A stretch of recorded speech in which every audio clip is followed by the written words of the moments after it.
want to drive a little bit deeper awareness now and not just say, hey, Zelle is out there, find it in your banking app, but also you may not realize all the different ways Zelle can be used in your daily life. It's not just for, splitting the bar tab. It can be used for so much more. And so we're really excited about this idea of how can Zelle make your everyday life a little bit better. Welcome to the Tearsheet podcast. I'm Zach Miller. We're experimenting with an interesting new series here on the podcast called Marketing Talk. We're talking to the top finance and fintech marketers sitting on the front lines of their business, hustling to bring in the next cohort of customers. We want to hear from marketers, in their own words, what's working for them, how they're structuring their teams, and what channels they're delivering. Today in the hot seat is Melissa Lowry, VP of Marketing and Branding at Early Warning. You may not know the brand Early Warning, but it's the company behind Zelle, the P2P payments app offered by many of the largest U.S. banks. Melissa was behind the creation of the new Zelle brand and orchestrated the launch campaign last year. This year, Melissa and her team have moved beyond just creating awareness. The banks using Zelle are helping with the heavy lifting there. Zelle's new campaign, Everyday Better, helps capture just how Zelle can be used beyond splitting a bar tab. Melissa and I discuss her marketing mandate and the challenges of creating a new B2B2C brand from scratch, and the role partner banks play in the firm's marketing messaging. Lastly, we drill down into this new marketing campaign to see how it was conceived and executed. Melissa Lowry is my guest today on the Tearsheet podcast. Hi, I'm Melissa Lowry. I'm the Vice President of Branding and Marketing at Early Warning. I run all elements of branding for both our consumer and B2B brands, which include Zelle and Early Warning. And I also lead consumer marketing for the Zelle brand, so including advertising, our owned channels, and also working with our partners, the banks and credit unions that offer Zelle. Wow, huge mandate. So before we jump into that, for our listeners who may not be as familiar with Early Warning and Zelle, can you tell us what you guys do and I guess how the brands are split? Sure, absolutely. So the company's name is Early Warning, and it may be a brand most folks are not familiar with, and that was actually by design. Mm-hmm. We've been around for about 25 years, working with banks, credit unions, and other entities to provide fraud, risk, authentication services to them. So it was really a brand that lived behind the scenes and was white labeled and offered to those organizations to really help them improve their fraud and risk and authentication across their products so that you could easily open a bank account or cash a check, et cetera. But then a few years ago, Early Warning made an acquisition of a company called ClearXchange, which is actually the company I originally came from. And ClearXchange was really focused on person-to-person payments, allowing people to easily send money from their bank account to another friend at another bank using just their email or mobile number, but all from your mobile banking app. So Early Warning acquired ClearXchange and decided to combine kind of the best of all the platforms they had, their fraud risk platform with the digital payments platform of ClearXchange, and create a new solution with a new brand called Zelle.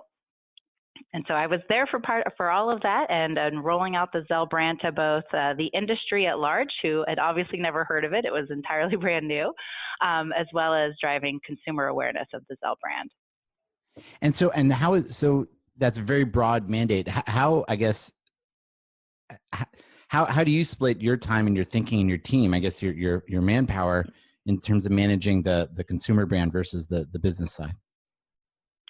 Yeah, no, it's definitely there. It's a lot of work there, and it's been interesting and evolved a bit over time. But while I own the brand overall, and so working closely with our an outside agency, Huge, to develop that brand and then to roll it out from the media and creative perspective, we have a pretty lean internal team. But we do have a team dedicated to just the B2B side of the Zelle marketing.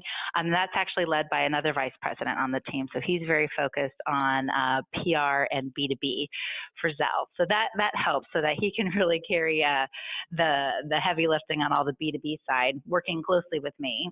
And then I lead the consumer side of it. And with that, it's really interesting because I think we have the advertising piece of it where we're putting out paid media, driving awareness among consumers about the Zelle brand and what it is.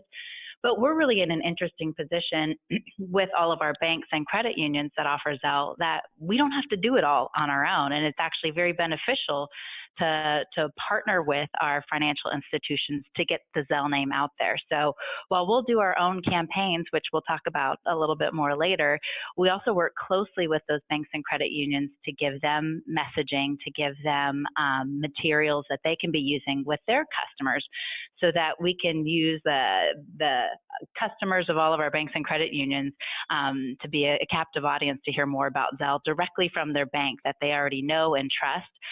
So that's been huge in helping us get the word out there. So I really divide my time thinking through the overall strategy, the high level messaging, and then working with my teams to make sure we're driving that strategy and messaging through both our own channels, our advertising, and then working with our partners to do the same. How many, and just to give a sense of scale, like how many partners do you guys have? So, well, we have over 250 financial institutions signed up to offer Zelle, but they're not all live yet. So I think live we have, gosh, I need to look at the latest numbers, between 60 and 70, but included in that number, there's a wide range. We've got, the really large banks like Chase, Wells Fargo, Bank of America.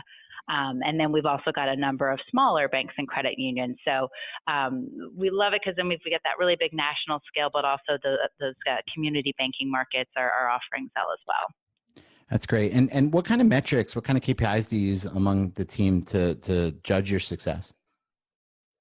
So the biggest one we've been focused on since the brand launched about a year and a half ago is really around aided awareness among our target audience. So we've been very focused on driving awareness just because we were starting, at zero. And that's been a key metric that we've been held to. But then we're also regularly monitoring the transactions and dollar volume growth that we've been seeing in the network. So that's something that we definitely look at, both the enrollments, how many more people are enrolling in Zelle through their banks, the number of transactions, the dollar volumes of transactions are all key metrics that we're evaluated against. But the key thing is really aided awareness that we've been focused on. Is it fair to say, and I mentioned this comparison with no judgment at all, but is it similar, like the marketing challenge in Zelle, to what you would find in a pharmaceutical company where the end consumer can't necessarily buy the product? They have to go through a local institution, namely their doctor. Is it similar kind of branding, that aided awareness, I guess? Yeah, that's interesting. I hadn't thought of that analogy, but yeah, there is something to that because we are not, we're really B to B to C at the network level. I am not trying to drive people to go download the Zelle app, although they can. So it's a little bit different than that pharmaceutical reference because you could use it directly, but we're really trying to drive people to go to their bank app and experience Zelle through their bank. So yeah, in that instance, it's really that we as a network are trying to drive that overall awareness of our brand. So you know that Zelle is out there. And if you come across it, you're like, yes, I want to use that. But doing it through your bank. So yeah, there is a little bit of a similar analogy to pharmaceuticals where they want to get that overall brand awareness out there. And then, yeah, when you see it offered by your doctor, you're like, yes, I know what that is. Exactly. And what kind of channels do you use to reach your consumers? Yeah, so it does vary by campaign, especially in our first campaign, we were really trying to drive that broad awareness. So we were hitting every channel imaginable, including TV and print. But now in the campaign we just launched yesterday on March 18th, we're a little bit more narrowly focused and trying to target channels where we can reach consumers in their daily lives as they're going through their daily commute or consuming their daily content. So we are in out of home in a few key markets. We'll be on radio and in cinema, and then also digital and social media. And as part of digital, what we found has also been really great for us is working with streaming publishers like a Hulu, so that as more and more people are consuming on the go on their phone and watching the favorite shows, being able to really target through those channels has been very effective. Yeah, that's really smart. And before we jump into the Everyday Better campaign, I'm just curious. So you were with the original company as it rebranded to Zelle. Can you talk about, I guess, sort of the challenge of launching a new brand in the space? Yes, let me think where to begin with that. But yeah, well, I think probably I think really the first challenge was that it wasn't a brand we were just launching on our own. And while that becomes ultimately a huge benefit to launch a brand with 7 large bank owners, because Early Warning is owned by 7 banks. But before we could just go ahead and decide, yeah, let's create a new brand and put it out there, we needed to make sure that our owners agreed with that, and that they could all align around a single brand that they would all be supporting. Because previously, they were offering the same product or similar products through Clear Exchange, but it was all white labeled. So you had Chase Quick Pay, Wells Fargo Sure Pay, or just unbranded names out there. But there was no common language for consumers to rally around. They didn't realize that this was all part of the same service, that it felt very fragmented. So the initial challenge was getting all of our bank owners to agree, yes, we need to have a brand and we need to all support that brand. Once we got past that challenge, then having those bank owners became a huge, huge benefit, because then they're able to support through their audiences that they already have access to and their customers. So it was really interesting to take this baby brand that we developed from scratch, but then immediately put it into the mobile banking apps of Bank of America, Wells Fargo, PNC, Chase, et cetera, to get that huge exposure right away.